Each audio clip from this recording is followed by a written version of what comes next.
আগের ভিডিওতে আপনাদের জগন্নাথ দেবের প্রতিষ্ঠার প্রথম কাহিনী শুনিয়েছিলাম। দ্বিতীয় যে কাহিনীটি সেটি প্রথম কাহিনীর ব্যাখ্যা ও সংশয় নিরসনের উদ্দেশ্যে তৈরি। বৃন্দাবনে গোপীরা একদিন কৃষ্ণের লীলা ও তাদের কৃষ্ণপ্রীতির কথা আলোচনা করছিলেন। কৃষ্ণ গোপনে সেই সকল কথা আড়ি পেতে শুনছিলেন। কৃষ্ণ ভগিনী সুভদ্রাকে নিয়োগ করা হয়েছিল গোপীরা যখন কৃষ্ণের কথা নিয়ে আলোচনা করবেন তখন কৃষ্ণ যেন তাদের নিকটবর্তী না হতে পারে সেই দিকে নজর রাখার জন্য।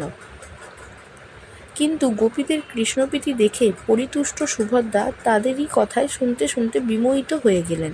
দেখতে পেলেন না যে তাদের দুই দাদা কৃষ্ণ ও বলরাম এগিয়ে আসছেন। শুনতে শুনতে দুই ভাইয়ের কেশ খাড়া হয়ে উঠল, হাত গুটিয়ে এলো, চোখ দুটি বড় বড় হয়ে গেল এবং মুখে আনন্দের উচ্চ হাসির রেখা ফুটে উঠল। এই কারণেই জগন্নাথ, বলরাম ও সুভদ্রার এই প্রকার রূপ। বৈষ্ণবরা কৃষ্ণের এই বিমূর্ত রূপটিকে পুজো করেন। আপনারা যদি জগন্নাথ দেবের প্রতিষ্ঠার প্রথম কাহিনীটি শুনতে চান তাহলে আমার ভিডিও ডেসক্রিপশন থেকে লিঙ্কে ক্লিক করে শুনে নিতে পারেন।